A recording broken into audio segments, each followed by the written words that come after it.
I was 15 the first time I tried to kill myself. It was your typical teenage angst story. I was bullied, made to feel like I didn't belong, and finally decided that I really did. I went home that night and hung myself using a belt and the stair banister. Luckily, I was a stupid kid and was pretty noisy about the whole affair. My father found me and cut the belt before I ran out of oxygen. The second time I tried, I was 22, in the middle of my junior year of college, and losing my stuff daily due to stress and anxiety. I finally cracked under the pressure, and this time decided I would try the pill route. I took about triple the normal dose of my anxiety medication and washed it down with a bit of whiskey. My roommate found me an hour later, unresponsive. He called EMS and started performing CPR right away, doing chest compressions in an attempt to get my heart beating again. He was about to give up when the ambulance arrived. A moment after he stopped compressions, my heart suddenly started beating again. This was followed by me bolting upright and vomiting in his lap. Not the best way to thank someone for saving your life. My third attempt fizzled out pretty quick. I decided that I wanted something quick, relatively painless, and something that I couldn't easily be brought back from this time. So, I grabbed the nice toaster my aunt had gotten me when I moved into my apartment and took a bath.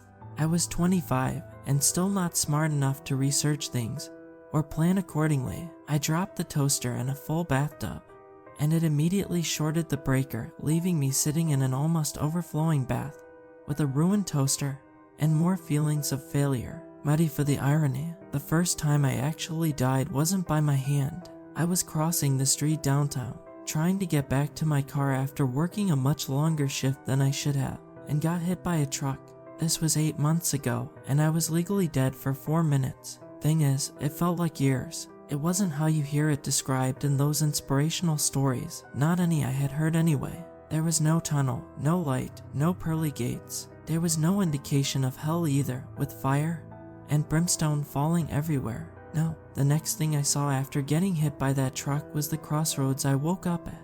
It was a 4-way intersection in the middle of a dilapidated town. Stoplights were hanging from each side, blinking yellow, and a thick fog filled the entire area. I could only see maybe 100 feet in either direction. It took a few minutes to get my bearings and remember what happened. By the time I did, I could hear footsteps pounding my way, growing louder by the second. I turned to look up, just in time to have a man that looked a little younger than myself smack right into me, knocking us both off our feet and to the hard pavement below. "Damn, where did you come from?" He was shouting, panic rising in his voice. He scrambled back to his feet and started running again, going in the same direction. He stopped briefly and turned back, giving me a solemn look. "I would get going if I were you." "They're on their way." "Who?" I asked, still picking myself off the ground. He didn't stick around to answer and disappeared into the fog seconds later. I decided to just assume I was dreaming. There wasn't much to prove I wasn't, after all. I was hit by that truck, probably knocked out, and now I'm just stuck in this weird dream, maybe in a coma somewhere. Just have to wait around here until I wake up. The footsteps approached again, pounding against the pavement, in the same panicked rhythm as last time. They were running from something. He appeared from the fog yet again, coming to a complete stop right beside me this time, and letting out a tirade of curses. Wrong way. He was looking in every direction, trying to size up where to go next. Which direction did I run last time? That one. I pointed to my left, the yellow light illuminating my outstretched arm in the fog.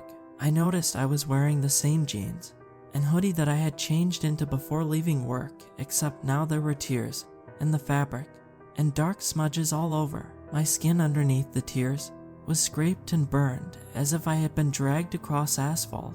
The man tossed a rock over at the direction I pointed, landing it squarely in the center of the road. He turned back to me and shook his head. "I told you to run," he said again. "You don't want to get caught." He was cut off by something lifting him into the air. As I looked, I saw a tendril poking from the center of his chest, holding him above the ground. Damn, he coughed out blood. The tendril began to grow, enveloping him. As it did, "Run, you dumbass. Avoid anywhere you see one of those rocks." He was snatched backward into the fog, his scream the only thing left. I didn't ignore his warning this time. Even if this was a dream, I wasn't sticking around to see what that thing would do to me. I started running in the opposite direction he had come from, taking twists and turns every time a new intersection came up. I could feel something, multiple somethings, watching me from the rooftops and alleys of the buildings. There were things out there hunting, maybe some were hiding. I ran for what seemed like an eternity, not stopping until I hit a three-way street with a giant building along one side. Hazelton Elementary School, it read. I didn't care what it was, the door was open, and I could see a light inside. I ran in and slammed the door behind me. The hallway I entered into was dingy and dark, lights flickering like a cheap horror movie. Posters of events and art done by students lined the walls. Public service announcements about washing hands, saying no to drugs, and other typical campaigns were everywhere. It looked like a typical elementary school. Something was off though, something I couldn't place for the life of me. I could hear children laughing down the hall. If there were kids here, there had to be teachers. Maybe a teacher could point me to somewhere safe. My footsteps echoed in the empty hallway, making a terrifying song. When mixed with the laughter, the door just ahead was open, with the voices pouring forth from it. I stepped into a classroom full of children, all suddenly silent at their desks, facing the other side of the room, where a blank chalkboard hung on the wall. Excuse me, I uttered. They all turned as one, looking directly at me. They had no eyes, just hollow pits, pure darkness. They began screaming as one, a high-pitched shriek that seemed to be layered in multiple octaves, many not humanly possible. I ran then, my screams mixed with theirs, as I went, fleeing through the hallways trying to find any way out I could. Finally, there came a broom closet on my left. I dove in, slamming the door behind me. I scrambled for a lock and put anything heavy I could find in front of the door, then settled back into a corner, hugging my knees close to my chest and choking back tears. There was a clock up on the wall, but it was either broken or being affected by whatever this place was. All three hands were moving around the clock, varying speed as they went. I don't know how long I sat there, watching the hands spin and listening intently for whatever could be out there. I'm not sure when I fell asleep, but that's when I knew that what was happening wasn't just a dream. This was really happening. I fell into a dreamless sleep, sitting in the corner of a broom closet in some messed up afterlife, waiting to be devoured by monsters that lurked in the fog. I woke up in a daze, not knowing how long I had been asleep.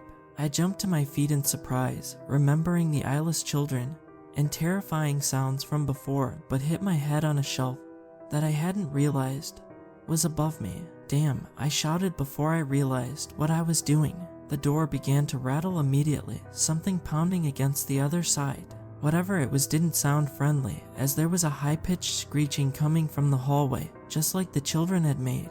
I brought my hand up to my mouth, trying to muffle my terror. The noises continued for a few minutes before stopping abruptly. I could hear footsteps moving away from the door, almost skipping, like a child. After a few minutes of silence, I decided to peek out. I knew I couldn't stay there forever and decided to take a quick look and make a break for the exit as soon as possible. I turned the handle as slowly as possible, trying not to make any noise. The door made a high squeal as it opened. I looked out into the hall. Nothing to my left. To my right, the lights were flickering, and something ran by at the end, a shadow of something small. Screw it. I ran in the empty direction, as fast as I possibly could, sprinting at full speed, trying not to scream as I went. I could hear something behind me, but I was too afraid to look lest I see one of those eyeless children or something worse. Finally, there was a huge double door just ahead, with a push bar to open it.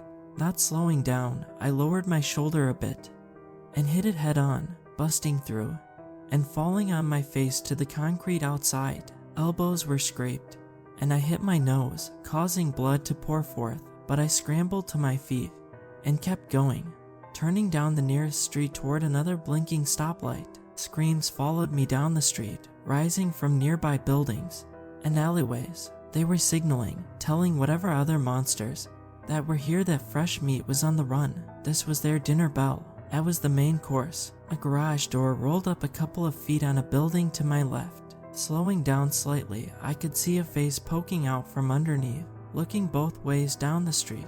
They saw me and motioned me over quickly. Dead in here. Quick. I didn't need to be told twice. I dove in, rolling under the small space that was opened. The door fell shut behind, and I just laid there for a moment, trying to find my senses. The person that had opened it for me sat down by the opposite wall. She stared at me for a moment, sizing me up. "So, you must have just arrived," she said after a few minutes. "Guess you've seen some of the local residents." "Where the hell am I?" was the only question I could muster up. I was still near hyperventilating, trying to keep my wits about me. So much had happened in the past few hours that I didn't even know what to ask. "Can't help you there. Only thing I know is this place is constantly changing. The only thing consistent is the fog. Otherwise, I've seen this place as a town, a forest, even an industrial park. It's constantly shifting with no rhyme or reason as to when or what." She looked around again, a dim light bulb overhead casting shadows over her face. Her eyes looked even more sunken than they actually were. "So what the hell are these things out there?" I asked next. "Not much help there either. Monsters is the best answer I have for that." "Which ones have you run into?" I went on to tell her about the man I ran into when I first got here, how he was taken by a tendril. She simply nodded. Then the story about the classroom full of eyeless children. She gave a shudder at that. "Yeah, we don't go near the school if we can help it. Monsters are bad enough, but when they look like that, it's so much worse." "Wait," I asked, surprised. "How many of you are there?" "Who knows now?" She stared up at the light again, lost in thought. "Sounds like we lost someone to that tendril. There's usually about 5 or so people here at any given time from what I've seen. You either get devoured or turned by the monsters, or you find the way out. So there's a way out. Where? You'd think I would be sitting here with you if I actually knew." She scoffed, giving me a condescending look. "They say there's a way out somewhere around here. If you find it, you get to live again. If not, you stay here, either until these things take you or you hit your limit and become one yourself." She sighed and leaned her head back against the wall, looking defeated. I felt bad for her. She had obviously been here a long time, and God knows the things she had seen here. The poor woman looked exhausted, like she just wanted to lay down and die. I got to my feet and offered her a hand. "So apparently we need to find the way out," I said, waiting for her to grab my hand. She was simply studying me, trying to figure out if she should trust me or not. "Look, we don't have many better options, do we?" She just sighed and grabbed my hand, rising to her feet and brushing dust from her clothes. "Guess not," she said. "Just be careful. If it comes down to it, I won't hesitate to leave your ass behind. You must have been really popular in the real world, huh?" I gave her a grin. This was still a total mess, and God knows if we would make it out of this and back to life, but at least I wasn't alone anymore. It only took dying to get there. "So, anything we can do about these things? You said we could become them if we're here for too long." "Yeah, your last memory is dying, right? From what I've gathered, this is where we go. No heaven, no hell, just this, an endless game of death and being haunted. Hell, we don't even know if the gate is real or if it really sends you back to the living world. We just have to hope. Well, we're not going to find it waiting around here. Let's get moving." I started poking around the garage, trying to find anything that could be used as a weapon. I doubt I could do anything to the monsters out there, but I was at least going to try. I started to laugh when the realization hit me. "What's so funny?" she asked. "I've spent half my life wishing I was dead, trying to achieve that goal. Now I'm fighting to be alive. Kind of funny if you think about it." We left the garage after an hour, taking the time to plan and prepare for whatever may be out there. Turns out her name was Chloe, and by her count she had been here for at least 3 weeks. She wouldn't say much about what she had seen or how she got here though, and it seemed to bring up painful memories. When I asked, Chloe rolled up the garage door and I slid under to check both sides of the street. Everything looked clear at the moment, so I motioned for her to follow. We crept out and started heading to the left, working in the same way I was before finding her. The fog hadn't lessened, and it seemed darker than it was before. "So you said people can turn into these things?" I whispered to her as we walked, keeping an eye on any side alleyways and the windows above. "Haven't seen it myself, only heard secondhand from others. They said after so long in here people just begin to morph, grow other limbs, twist in ways no human should, lots of messed up stuff." We both shuddered thinking of it, how it could happen to us. We walked in silence for a while. After that, listening for any movement in the stillness of the fog. There was a scream some distance away, probably 2 blocks or so to our left. It was cut off quickly. "You think," she started to ask, I just nodded in response. Someone just met their end. There was movement ahead, subtle, almost unnoticeable except for a small scraping sound it left behind it. There was something dragging itself across the pavement just a ways in front of us. Something big. The streetlights on either side began to flicker, causing my perception to falter. I couldn't tell if the shadow of whatever it was coming closer or moving away. The lights finally went out completely, leaving us in an ethereal darkness. Damn, I heard Chloe whisper. I looked over and could make out her silhouette, holding the crowbar she had found, prepared to strike if need be. They ready to run. I grunted acknowledgement. Whatever it was had stopped moving. The shadow was still ahead, almost like a statue now. Despite being able to make out Chloe's silhouette, this just looked like a large blob, an ink blot on the foggy background, towering at least 8 feet tall. Think we can sneak past? I posed the question. Probably not, she replied. Not that we have much choice. We moved to one side of the street, pressing ourselves against the brick wall of a storefront, trying to move as quickly and silently as possible. We shimmied along the edge, making our way past the blob while not taking an eye off of it. We had made it a couple of feet past when I tripped on a gutter coming off the building. Thunk! I hit the ground hard, landing on my knee. Pain shot up my leg. I bit my lip to try and stifle any noise. Before it could come out, blood began to bead around my teeth. Run, Chloe whispered. I looked back to see the blob unfurling through the gloom, appendages rising out of it on every possible side. An angle, all ending in hands with jagged, broken fingers. I still couldn't see the whole thing clearly, just the shadow. It let out a high-pitched screech, almost like a dog whistle, before thundering towards us. Adrenaline shot through my veins. I went from the kneeling position on my hurt knee to a full-on sprint, Chloe right beside me. Despite its size, the blob was right behind, keeping on us at an ever-closing distance. Next crossing, turn left, Chloe said, breathless. It shouldn't be able to take sharp turns. When we hit the next intersection, we both took the left around the corner, staying to the wall, as tight as we could. Chloe was right. It went cascading past, hitting a building on the opposite side of the street, and busting through its window with a loud crash. Damn, we were just trying to get some distance, but we raised the dinner bell instead. And now familiar screams of the damned rose all around us as they came charging from any hiding place possible. Oh god damn it, Chloe said. There was a group of creatures slithering toward us from an alleyway, snake-like bodies with human heads and faces. From ahead of us there was something lumbering in our direction, more than double my height, with arms and legs like small trees. This was bad. We were surrounded by ever more horrifying creatures. The fog was closing in along with these monsters. Chloe and I huddled together, backs to the wall, waiting for our inevitable death after death. One of the snake creatures spun forward. Chloe tried to swipe it away with her weapon, but didn't hit it in time. Her crowbar made a sickly crunch in the monster as it hit the side, but it had already sunk teeth into her leg. She cried out in pain as I reached down, attempting to pry it off. Damn, I wanted to get out of here, she said. Didn't want to give that bastard the satisfaction. Her voice trailed off again as she looked down at the monster. I finally managed to pry its jaws open and pull it off of her leg, holding it right behind the head so it couldn't bite me as well. As we were looking down at it, I suddenly felt lightheaded and got the feeling in my stomach like I was dropping through space. Chloe looked like she was having the same feeling, though that could have just been the pain from the bite. The feeling finally faded. I grabbed the snake monster by the head and twisted it as far as I could. It let out a snap and a small squeal, life fading from its eyes. I threw it away into the street.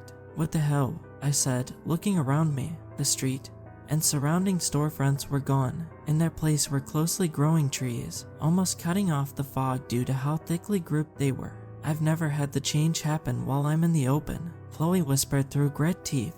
It's always while I'm holed up somewhere. So where do we go now? I asked. I had only experienced the town. This was even more out of my wheelhouse than that was, and I was lost as is. She simply looked around, then started limping towards the nearest thicket of trees. She stopped by one and looked up.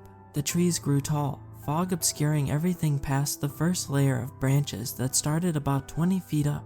She seemed to be sizing up the tree, inspecting it. Think you can climb? She asked. Why? Not like the fog is any less up there. We're still just as blind, I told her. She grimaced at that. It would be great to get a vantage point to see our surroundings, but I doubt we would actually be able to see any more than we can now. If anything, it would just risk more injury. We set off through the fog, knocking a mark into every other tree we passed with the crowbar so we could make sure we weren't walking in circles. Eventually, we came to a clearing with a small shack, the door closed, and windows shuttered. We cautiously pushed the door open, checking inside. A knife flashed by my head, sticking halfway into the door behind me. I heard a voice from the corner. "Get out." A low growl, vaguely male. The voice sounded muffled though. I squinted to see in the dim light. A man was standing in the corner, a hood drawn up over his head. He moved towards us, continuing to speak. "Not supposed to be here. Made to leave. Need to get out. Damned things. Not gonna be like them. Not gonna be damned." As he stepped forward, I could see why he sounded this way. Chloe gasped behind me. His mouth was halfway sealed shut by his own flesh. His right arm seemed normal, but his left was grotesquely fused together, forming into a claw. "He's turning," Chloe whispered. "You mean it's not an instant thing?" I asked incredulously. "The hideous man in front of us should be dead." Well, more dead than he already was. His breathing was labored, no surprise due to the skin blocking off half his face. God knows what could be happening to his insides. With show he looked on the outside. He pointed at us with one of the claws. "You made to leave.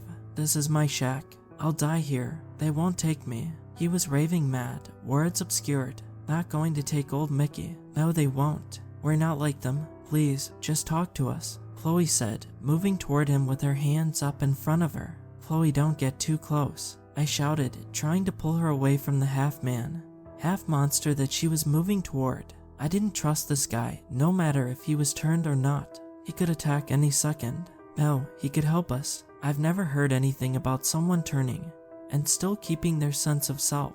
Maybe he knows something. Maybe he knows where the way out is. Her voice rose with excitement as she spoke, still edging towards him. "Please, Mickey, right? I'm Chloe. We're not here to hurt you. Maybe we can help. How long have you been like this?" He still had the claw raised toward her, but lowered it ever so slightly as she spoke. His eyes seemed to water a bit, giving away a vulnerability. "You look like her, Ash. Where is she?" He started looking around frantically, calling out for whoever Ash was. She was right there with me. "Oh God, Ash, I hope you're okay. If I find that bastard." "What happened to you, Mickey?" Chloe asked, moving nearer as he lowered his arm. His tears were flowing freely now, running down the overgrown skin on his mouth.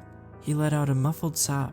"We were at a festival. I heard gunshots. I put her behind me, and next thing I know I'm here." He replied quietly. "What festival?" I asked him. "My hometown. It was a local beer and burger festival we have every year," he said, looking shell-shocked. It suddenly hit me that I knew what he was talking about. "Wait, Parsonville?" I said. He nodded. "No way. That was 6 months ago. Hell. So even if you find the exit, it wouldn't do any good, would it? He would still be dead." "Stop it," Chloe hissed at me. I could see Mickey getting a glazed over look. My head was spinning. There was no way this could all really be happening. He's been surviving in here for 6 months, running from monsters, and God knows what else. If he got out, who's to say he wouldn't come back as one of them? "I'm sorry," I said softly, looking at him. I needed to put on a face. I wanted so badly to be brave during all this. If Mickey could face this hell for 6 months, I could stay calm for 10 minutes to help him. "Look, Mickey, maybe we can still all get out of here. Time probably doesn't work the same way. Have you heard anything about a way out?" He studied me for a few moments, then scratched his head with the talon. A muffled sigh escaped him. "I heard a little bit here and there. Something about a building that leads to nothing. Says it's deep in the middle of town though." "Where are we at now?" "The forest," Chloe replied. "It just changed a few hours ago. Factory should be next then. Be easier to find our way to the town from there," he said. Chloe gave him a look like she didn't know what he meant. He shrugged at her. "This place don't work like normal. I've wandered into the town from the forest before. Made my way into the factory from the town. Seems like the land moves when it wants, but most everything stays in position relative to each other. Great, because stuff wasn't insane enough," I said. "So what do we do then? Wait here until it changes again?" We didn't get a chance to decide. Something had heard our exchange in the shack. There was a pounding on one of the walls as something screamed outside.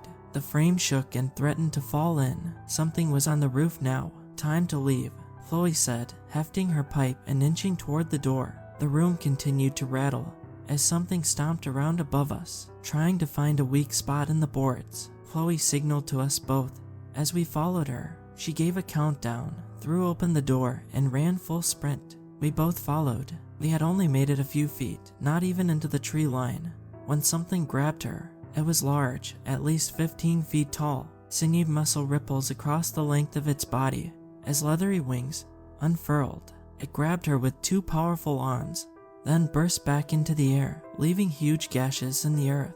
I hardly had a chance to shout before another just like it did the same to me. The last thing I felt before losing consciousness was the strong arms binding me to it and it looking at me with dark, black eyes before it had butted me. I woke up sprawled out on cold concrete. To my left I could see Chloe. To my right was an open street. Nicky was standing there, surrounded by a horde of other creatures that were already fully turned. He looked back at me, one eye completely black while the other was still an emerald green. He would have looked slack-jawed if not for the skin growing over his mouth. He looked back to the monsters waiting and let out a screech. "Mickey, you're still human. Come on," I said. I moved back toward Chloe and tried shaking her awake. She stirred slightly as Mickey screeched again. He began to move towards us and finally grabbed Chloe, slicing her shoulder open as he did so. He dragged her back to the monsters. "Chloe, no." I started to get up and stumble towards them, but tripped and fell. A creature on all fours leapt towards me, landing on my back and digging claws in. I screamed in pain. Chloe finally woke up, looking around her and beginning to scream in terror. Nicky threw her forward into the crowd of monsters. They continued to watch as she scrambled up, blood flowing from her shoulder and staining the pavement.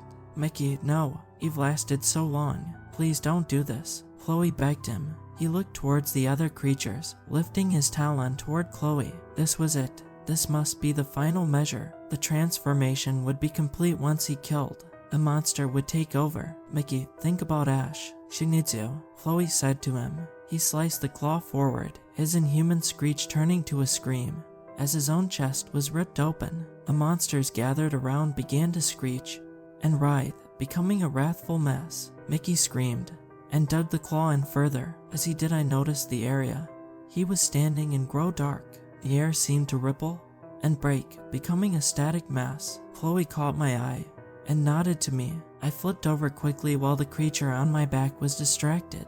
It fell to the ground with a thump and looked dazed. Chloe and I both ran toward the break in space. Chloe tried to grab Mickey on the way, but he pushed her off of him, making her fall back into the void. She disappeared into thin air. "I can't go," he grunted through the pain. His blood was pouring to the pavement, a deep back instead of the normal scarlet. He dug in deeper. "Ashley Foreman, please, make sure she made it." I nodded. A monster that had been on my back was leaping towards us. Mickey pushed me out of the way at the last second, taking the full force of the hit. I saw the light fade from his remaining human eye as he hit the ground. The rest of the group fell forward onto him, ripping and tearing. Then everything went dark. Chloe was in front of me, staring at a distant point of light in the darkness. She turned to look at me as I stood. "Guess this is it," she sighed. "Thank you. I don't think I could have made it without your help." "You kidding me?" I replied. "I would have been eaten way back there without you. I owe you more than my life.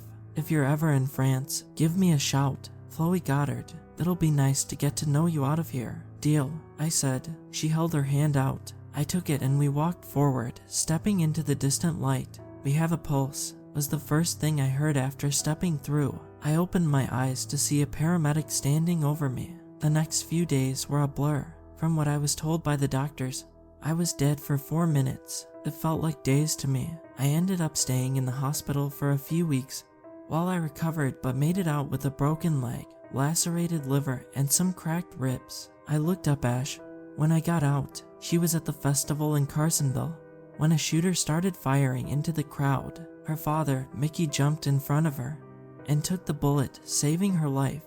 I sent her a letter a couple of weeks ago telling her how I had died and met her dad, letting her know that he loved her and wants the best for her. I left out the horrifying details for her sake but let her know how good of a man he was. I looked up Chloe online Turns out she had been in a coma for the past 2 weeks after suffering multiple injuries from an abusive ex-boyfriend.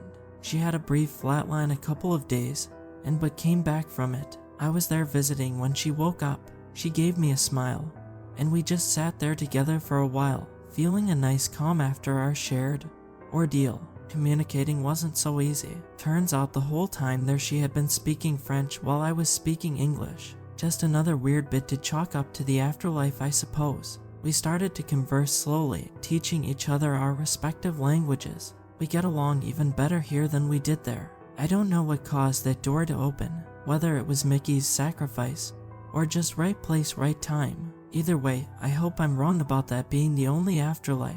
Hopefully that's just the place you go before it's truly your time, when your fate is still undecided. Hopefully when you reach your natural end you gain the paradise everyone speaks of.